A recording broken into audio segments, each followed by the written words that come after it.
Ahora vamos a analizar la unidad 3. Empezaremos con los comandos.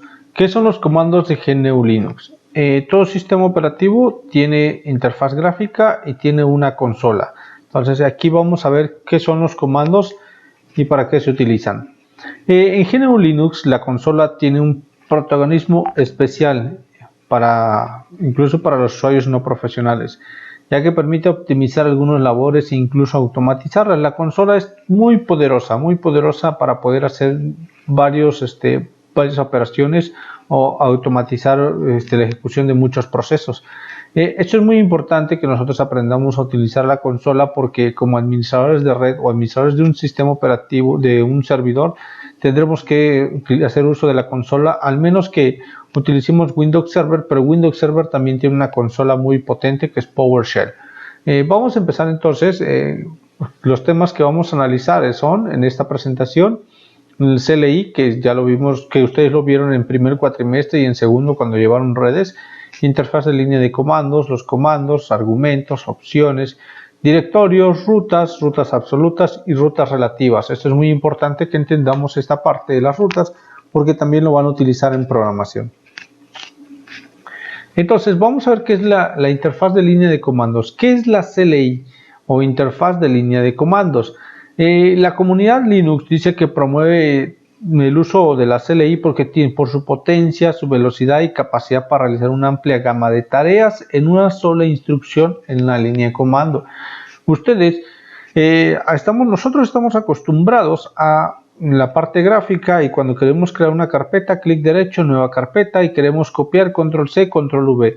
Si nosotros sabemos administrar la consola, con una sola línea de comandos podemos hacer todas esas acciones con una sola línea. Entonces esa es una de las grandes ventajas que tiene. Y cuando nosotros administramos servidores, en la administración de los servidores, lo más importante es saber manejar comandos, porque esa es la base principal. En el segundo punto, la CLI proporciona un entorno de control más preciso, mayor velocidad y la capacidad de automatizar tareas más eficientes a través de secuencia de comandos. La interfaz de línea de comandos va a permitirnos que nosotros podamos tener casi comunicación directamente con las acciones del sistema operativo. Cuando nosotros trabajamos en entorno gráfico, siempre se tiene que pasar del proceso de la petición gráfica, se tiene que interpretar y después ejecutar. En cambio, aquí estamos más directos hacia las instrucciones del sistema operativo. Al aprender la interfaz de línea de comandos, un usuario puede ser productivo fácilmente, casi instantáneamente, en cualquier versión o distribución de Linux. Lo bonito de esto es que si nosotros aprendemos a manejar la interfaz de línea de comandos, vamos a saber manejar cualquier distribución de Linux que nosotros podamos instalemos y queramos manejar. Algunos comandos cambian, pero es muy raro que cambien demasiado. Entonces es muy importante que nosotros aprendamos a utilizar la interfaz de línea de comandos. Ahora, ¿qué es un comando? Vamos a definir primero qué es un comando. Un comando es un programa de software que, cuando se ejecuta en la interfaz de línea de comandos, va a realizar una acción en la computadora. Es decir, cuando nosotros damos clic derecho, nueva carpeta, lo que estamos haciendo es ejecutando un comando, solo que lo estamos haciendo en entorno gráfico. Cuando nosotros ejecutamos control C, control V, lo que estamos haciendo es un comando. Lo único es que como es entorno gráfico, es más fácil. Ahora, para ejecutar un comando, el primer paso es escribir el nombre del comando. Eso es muy importante. Siempre todos los comandos tienen nombres, y esos nombres de los comandos no se repiten. Entonces, para ejecutar un comando, el primer paso es escribir el nombre del comando. Por ejemplo, si escribimos ls y pulsamos enter, ls es un comando, más adelante vamos a ver en qué consiste, y pulsamos enter, el resultado que debería aparecer es el siguiente, que está aquí abajito. Cuando presionamos ls, y vamos a darnos cuenta que aparece, ¿qué cosa? Aparece el listado. Es como que si ustedes entraran a una carpeta y en la carpeta ven todo el contenido. Aquí es como ejecutar un ls a esa carpeta y voy a ver todo el contenido. Pero como no hay nada gráfico, todo es en una interfaz, es en línea de comandos, es en una consola. Bueno, ahora, algunos comandos requieren entradas adicionales para ejecutarse de manera correcta. En ese sentido, estas entradas adicionales pueden ser de dos formas: opciones y argumentos. Las opciones se utilizan para modificar el comportamiento central de un comando y los argumentos se utilizan para proporcionar información adicional, ¿vale? Entonces un comando puede llevar opciones y puede llevar argumentos, o no puede llevar ni una de las dos, o puede llevar solo una, o puede combinar las dos. Eso es muy importante también que quede claro. Aquí tenemos una sintaxis de ejemplo. Por ejemplo, acá solicitamos el comando. Este no es un comando, aquí command, es decir, el comando. Siguen las opciones y posteriormente los argumentos. Por eso se coloca entre corchetes, porque pueden ir o no pueden ir. No es obligado. Lo que sí es obligado es el comando. Ahora, después de esto, ¿qué son los argumentos? Vamos a ver primero, ¿qué son los argumentos? Aquí tenemos resaltados los argumentos.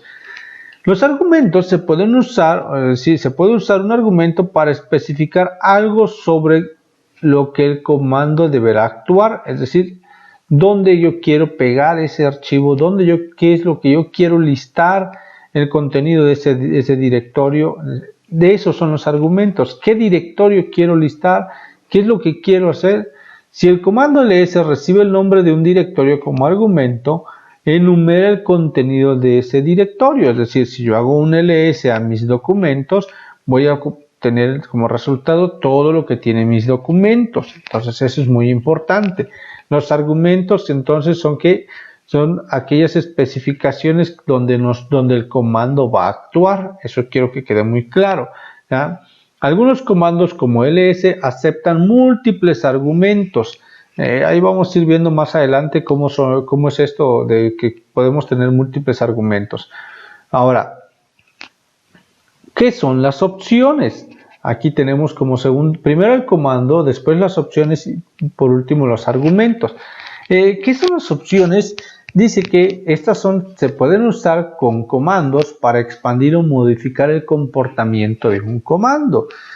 Cuando nosotros ingresamos a mis documentos, aparece todo lo que tenemos en mis documentos. Ahora, si ustedes quieren ver en otra forma, en una lista, quieren ver las características de cada archivo, se van a la opción vista y en vista seleccionan un tipo de vista. Entonces es igual aquí las opciones. Si yo quiero cambiar que el contenido de ese directorio, por ejemplo con ls, quiero modificar que me aparezca en forma de lista y con todos los tamaños, entonces voy a colocar opciones. Todos los comandos siempre tienen opciones. Por ejemplo, el uso de "-l" del comando ls da como resultado una lista larga que proporciona información adicional sobre los archivos que se enumeran. Por ejemplo, aquí esta es una opción. Las opciones se pueden utilizar o no se pueden utilizar. Es igual como los argumentos, se pueden utilizar o no se pueden utilizar. Ahora, dentro de las opciones también tenemos que las opciones se pueden usar junto con otras opciones. Aquí podemos combinar las opciones, no solo voy a tener una única opción, puedo tener varias opciones. Las opciones suelen ser letras simples, sin embargo a veces también son palabras o frases. Por lo general los comandos más antiguos usan letras simples, mientras que los comandos más nuevos usan palabras completas para las opciones. Por ejemplo, tenemos esto. La opción de una letra está precedida por un solo guión. Cuando nosotros utilizamos, por ejemplo, el ls espacio guión L, esa es una opción que solo tenemos que utilizar un guión y conviene el carácter, como la opción guión H, por ejemplo, en esto. Ahora, las opciones de palabras compuestas están precedidas por doble guión. Entonces vamos a colocar guión, guión y aquí ya vienen caracteres. Para el primer carácter, un solo carácter y ahora vienen caracteres. Por ejemplo, guión H es una opción sencilla, pero si queremos utilizar la opción completa, entonces vamos a colocar guión, guión, human, guión, readable, que eso me va a dar otro resultado. Entonces, eso es muy importante. Las opciones pueden ser con un solo carácter o puede ser con varios caracteres. La estructura de directorios Esto ya lo analizamos en la unidad 2, es cómo está constituido nuestros directorios en GNU Linux. GNU Linux es muy similar a Windows, por ejemplo. En Windows nuestro directorio todo cuelga de la unidad C, entonces en Linux todo cuelga o todo inicia de la diagonal y a partir de la diagonal tiene todos sus directorios. Por ejemplo, en un sistema Windows, el nivel superior, la estructura de directorios se llama mi PC o la unidad C. En la estructura de directorios de Linux llamado sistema de archivos también tiene un nivel superior llamado directorio raíz, que es el símbolo de la barra. Entonces la barra es la que está hasta arriba y detrás de la barra ya no hay nada. Entonces eso es muy importante, que tengamos bien determinado que la barra es el inicio de todo y a partir de ahí cuelgan todos estos directorios que podemos ver, pero eso ya lo expliqué en la unidad 2, así que pueden retomar el video de esa unidad. Ahora vamos a ver que existen rutas. Para que nosotros ingresemos a mis documentos tenemos que seguir una cierta ruta. Si ustedes se van a mis documentos ahorita, vayan en la barra de direcciones, en la ventana, vayan en la barra de direcciones, se van a dar cuenta que tiene C, diagonal, user, diagonal, no sé, el nombre de usuario, diagonal, documents, diagonal, y el nombre de la carpeta. Entonces, esas son las rutas. Las rutas es donde se encuentra lo que nosotros queremos manipular. Por ejemplo, aquí todo desprende de diagonal, después está en diagonal home, sysadmin, dentro de sysadmin tiene muchos directorios. Y esa es la ruta. Ahora, aquí hay dos tipos de rutas, las rutas absolutas y las relativas. Vamos a ver ahorita qué son las rutas absolutas y las relativas. Pero una ruta está compuesta por el carácter diagonal, todo va a iniciar de ahí. Por ejemplo, diagonal home, diagonal sysadmin, si yo quiero hacer referencia a este directorio. Ahora, aquí tenemos rutas absolutas. ¿Qué son las rutas absolutas? ¿Y qué son las rutas relativas? Las rutas absolutas son muy importantes que las conozcamos. Ahora, las rutas absolutas permiten al usuario especificar la ubicación exacta de un directorio. Cuando ustedes quieren definir la ruta exacta, quieren insertar una imagen. Supongamos en PowerPoint quieren insertar una imagen y se van al menú insertar y seleccionan la imagen. Si ustedes colocan la ruta absoluta, tienen que colocar C diagonal, user, diagonal, invitado, diagonal, documents, diagonal, presentación, diagonal, imagen. Esa es una ruta absoluta porque están especificando el camino que siguió para poder llegar a ese archivo. Las rutas absolutas siempre comienzan con el directorio raíz, por lo tanto se comienza con el carácter diagonal, eso es muy importante. Comience con por ejemplo, si tenemos este diagonal home, diagonal sysadmin, ¿cómo inició todo? Comenzó con el directorio raíz, diagonal, se movió al directorio home, que está aquí, después viene otra diagonal y por último al directorio sysadmin. Entonces vean esa explicación. Esas son las rutas absolutas. Yo estoy colocando todo desde diagonal, desde la raíz hasta donde yo quiero llegar. Pero eso no es muy usual. Porque si ustedes suben un archivo, supongamos que en su tarea integradora ustedes colocan una imagen y lo colocan con una ruta absoluta, cuando suban ese proyecto a un servidor no va a funcionar porque están diciendo que es una ruta, están diciendo que está en la unidad C, que está en users, que está en invitados, que está en documents, que está en proyectos y entre proyectos en imágenes y están explicando todo. En cambio, las rutas relativas, una ruta relativa da instrucciones a un archivo en relación con la ubicación actual en el sistema de archivos.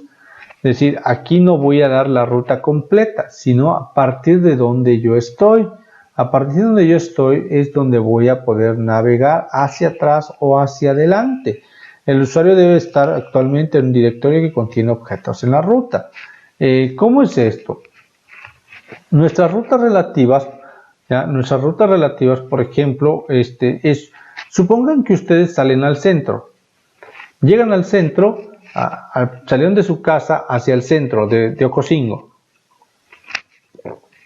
Estando en el centro, si yo les digo cuál es la ruta que ustedes siguieron, me van a decir, salí de mi casa, de mi casa pasé llegué a tal esquina, de la esquina tal, y quiero que del centro ustedes se vayan al mercado. Me van entonces a dar punto por punto, es decir, cuadra por cuadra, y me tienen que dar una ruta muy extensa. En cambio, si ustedes están en el centro y quiero llegar al mercado desde su casa hasta el mercado, ustedes están en el centro, parten del punto donde están ahorita. Entonces van a decir, de aquí del centro nos vamos hacia una cuadra hacia abajo y después doblamos una a la derecha y seguimos 5 cuadras. Entonces es algo diferente. Las rutas relativas parten de donde está el usuario, donde está ubicado. Y eso es muy importante. Si ustedes cuando están, ahorita que van a programar, van a aprender a programar, deben aprender a utilizar rutas relativas. Si ustedes utilizan una ruta absoluta, van a tener problemas al subir esa imagen porque no se va a encontrar. Entonces, en este mundo son rutas relativas que se utilizan. ¿Vale? Bueno, muchísimas gracias. Espero que haya quedado claro todo esto. A cualquier duda, con mucho gusto pueden hacérmela saber. Ahora es el turno de que contestes unas pequeñas preguntas.